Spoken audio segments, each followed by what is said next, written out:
Shalom. Today's video is virtue according to Torah. When we think of a virtuous woman, we believe she is hard to obtain. But as the scripture states, as a man or woman in this case thinketh in his or her heart, so he or she is. Proverbs 23:7. It is very disheartening to see the woman of Yasharel operating out of who Yahuwah created them to be. But unfortunately, the media highly influences what we believe a woman should look like, and the men and children are taking a brute beating due to it.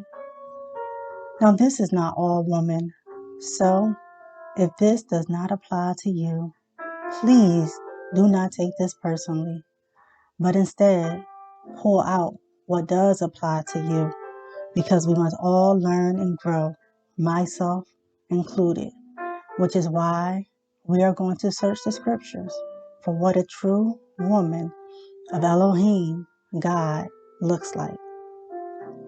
Remember, we were initially made in his image and likeness, but after the fall of man, Hasatan, the hater of all good, came and deceived the kingdom family. Through Eve, he made her believe that her role was not good enough, when Yahuwah stated that everything he made was good. So when we operate out of order, we are defiant against the Father. The woman was created from the rib of the man. Did you know that the rib cage helps protect the organs in the chest, such as the heart and lungs, from damage? Now that's an essential role, if you ask me. Yahuwah made the woman a helpmate to help protect her husband and children instead of bringing them harm. I used to think I couldn't be her, which made me battle with the thought of becoming her. But the truth is, she is very obtainable. All it takes is patience, discipline, and guidance from the Father.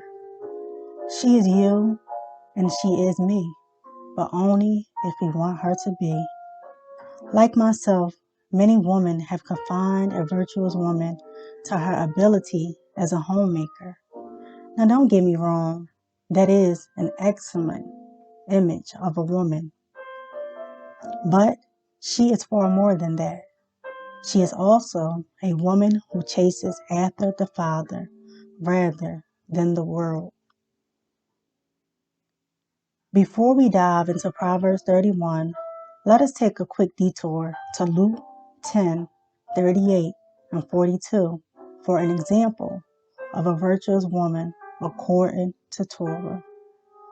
Please refer to our video, Martha and Mary, for more in-depth details if you haven't done so already. Now I will get into the reading of Martha and Mary. Now while they were on their way, it occurred that Yahusha entered a certain village, and a woman named Martha had received and welcomed him in her house. And she had a sister named Mary, who seated herself at Yahusha's feet and listened to his teaching. But Martha, overly occupied and busy, was distracted with much serving, and came up to him and said, Adonai, is it nothing to you that my sister has left me to serve alone? Tell her to help me. But Yahusha replied to her, saying, Martha, Martha, you are anxious about many things. As we can see, Martha was worried and busy trying to impress Yahusha, while Mary, on the other hand, seized the opportunity to sit at Yahusha's feet and learn. Mary had chosen the good portion, which shall not be taken away from her. As we can see, Those who are virtuous sit at the feet of the Father, and those who are not are concerned with the cares of this world. Next, we will search the scriptures to get an understanding of the word virtue. And we will start with Philippians 4 and 8, which states, "For the rest, brethren, whatever is true, whatever is worthy of reverence and honorable and seemly, whatever is lovely and lovable, whatever is kind and winsome and gracious, if there is any virtue and excellence, if there is anything worthy of praise, think on it and weigh and take account on these things." Next, we will go to 2 Peter 1 and 3, which reads, "According as his divine power hath given unto us all things that pertain unto life and godliness, through the knowledge of him that have called us to glory and virtue." Staying in 2 Peter chapter 1, I will drop down to verse 5, which reads, "And besides this, giving all diligence, add to your faith virtue, and to virtue knowledge." Sometimes the Greek word of virtue is used to express power and strength, and we see that in Luke 6:19, which reads, "And the whole multitude sought to touch him, for there went virtue out of him and healed them all." The Cambridge Dictionary definition of virtuous is having good moral qualities and behavior. Now that we have a little background of how a woman of virtue looks, along with a few definitions, we will now get into the reading of the virtuous wife, Proverbs 31, verse 10 to 31. Who can find a virtuous wife? For her worth is far above rubies.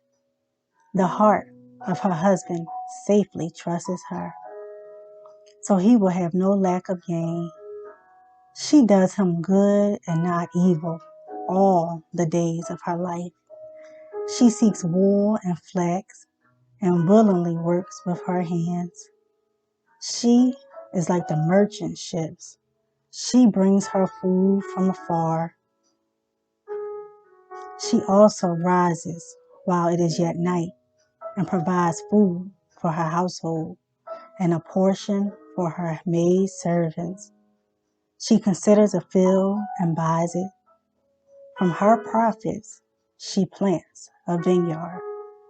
She girds herself with strength and strengthens her arms. She perceives that her merchandise is good, and her lamp does not go out by night. She stretches out her hands to the distaff, and her hand holds the spittle. She extends her hands to the poor. Yes, she reaches out her hands to the needy. She is not afraid of snow for her household, for all her household is clothed with scarlet. She makes tapestry for herself. Her clothing is fine linen and purple. Her husband is known in the gates. When he sits among the elders of the land, she makes linen garments and sells them, and supplies sashes for the merchants. Strength and honor are her clothing, and she shall rejoice in time to come. She opens her mouth with wisdom, and on her tongue is the law of kindness. She watches over the ways of her household and does not eat the bread of idleness. Her children rise up and call her blessed. Her husband also, and he praises her. Many daughters have done well, but you excel them all. Charm is deceitful, and beauty is passing. But a woman who fears Yahuwah, she shall be praised. Give her of the fruit of her hands, and let her own works praise her in the gates. Conclusion. Having virtue is not just about what you do. It is instead of how you conduct yourself in the eyes of the Father. So it is modesty and purity. It is not busyness.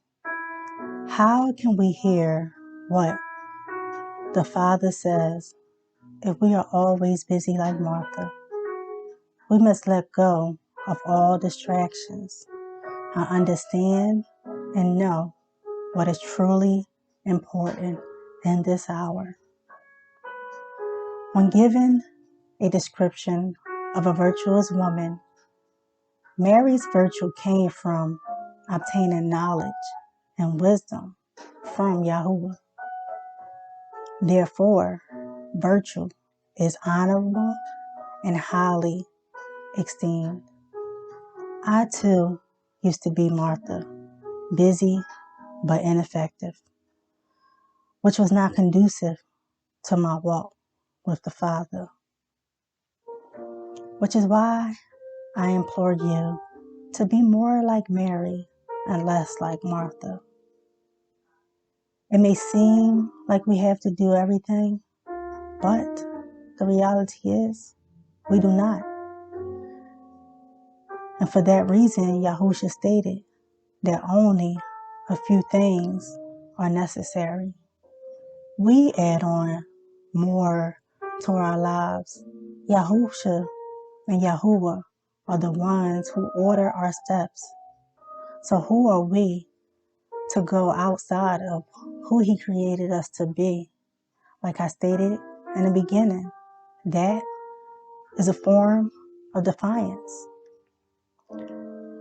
Why be defiant when you don't have to? It is so much better to operate in the order that Yahuwah has created us to operate in. When Eve got put out of Eden, that was one of the biggest mistakes that she made in her life. She regretted it. She wanted so badly to return to the Garden of Eden after she was beguiled by Hasatan. That means the original plan was always the better plan. Just remember that. In our following study of the virtuous woman, we will focus on her characteristics and discuss the unchaste woman. I want to say thank you for listening, and peace unto you all. Shalom.